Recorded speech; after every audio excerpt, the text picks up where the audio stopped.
Good day, everyone. I am Elizabeth P. Arayan, and today I will discuss the Philippine folk architecture under the dream, soul, and space.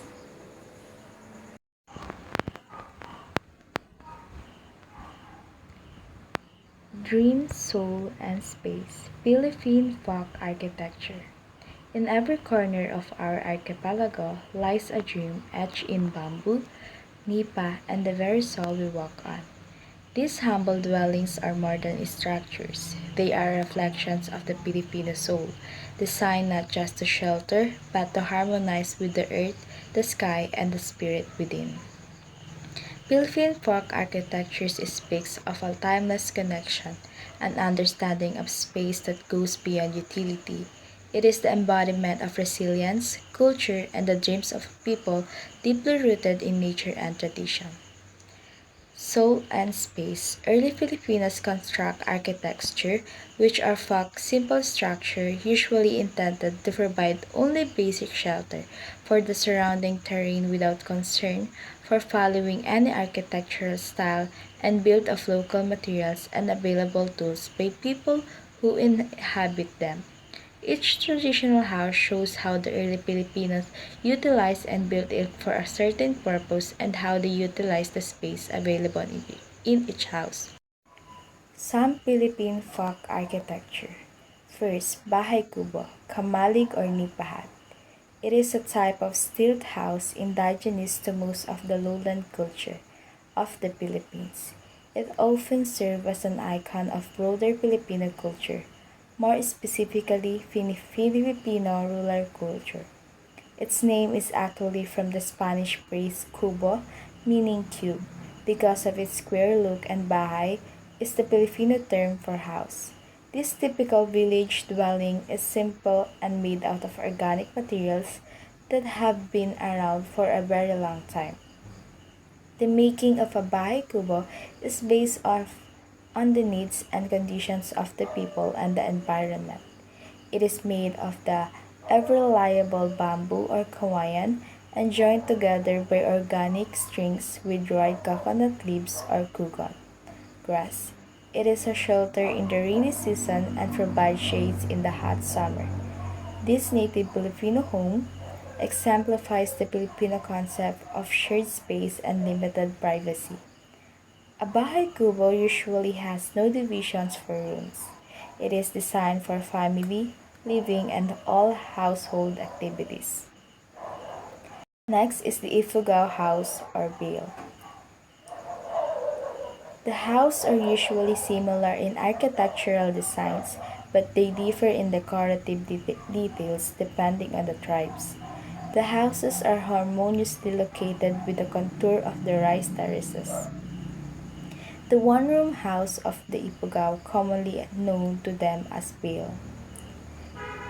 The exterior of the house seems to be nothing but a pyramid resting on four posts, while the interior space is enclosed by slanting walls and ceiling that appears to be spherical that are formed by the loft. The Ifugao house has three functional levels. First is the ground floor, the second level for the living quarters, and the third level, which is used as the wooden disc, which are called olyang, to prevent rats from entering the house. The second level or the living area is accessible through a removable ladder. The third folk architecture is Batanes House. It is the unique vernacular architecture developed in the province of Batanes. Its compact structure is divided into four areas: the main house, the cooking house, toilet, and the bathhouse. During the cold seasons, the cooking house also serves as sleeping quarters. The houses of Ibatan are constructed and repaired through a cooperative system called Kaivay-Banaan or Kaminyidowan. Through this system, houses are fixed with immediate action. Most of the Ibatan houses are built with limestone walls, reed, and kugon roofs, strong enough to withstand the numerous typhoons and earthquakes that visit the islands on an average of 8 times a year. Some houses have roof nets, which allow the roofs to last from 25 to 30 years. These nets serve as the roof's protection against strong winds during typhoons. Only three walls of the house have windows. The fourth wall faces the directions of the strongest typhoon winds. The inside is relatively cool during summer and warm during the rainy season. Next is the Maranao House.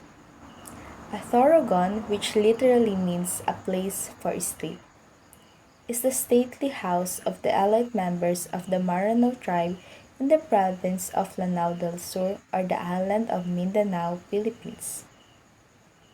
As the house of Datu or Sultan, it is a symbol of status and leadership, being the last standing example of the house of the elite members of the Maranao tribe, and the only remaining habitable Taragon. It was declared a national cultural treasure by the National Museum of the Philippines in 2008. It also served as a courthouse and hall for community meetings and its courtyard as ritual areas for weddings and coronations. It embodies the height of the Okir decorative tradition. A Torogon is placed above the ground by columns cut from trees with huge weeds. It has walls covered with plywood sticks and roof thatched with dried coconut leaves. It has no division and appears like a huge hall. It has elaborate engravings of the Maranao design, engraved Okir. A Torogon is not without the legendary bird Sarimanok being adorned inside. It is usually used as the meeting place among the community members when the Sultan calls for discussions regarding community welfare. The Torogon culturally signifies the unity of the people in the community. It is commonly used as venue for entertainments, Muslim holidays, and any other secular and religious festivities.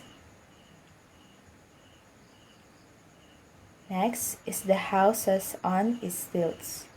Stilt houses or pile dwelling are raised on piles over the surface of the soil or a body of water. Stilt houses are built primarily as a protection against flooding, but they also serve to keep out vermin or pests, nuisance animal. The shady spaces under the house can be used for work or storage. Next is the lean-to house. This is a portable house built by the early Aitas or Negritos that suited their nomadic lifestyle. The lean-to reflects the Agda hunting and gathering ways of life. Constructed along the principle of a tripod using strong, light branches and palm fronds, this portable and disposable shelter is brought to wherever the Agda wishes to gather or is simply left behind. Next is the Bajau houseboat.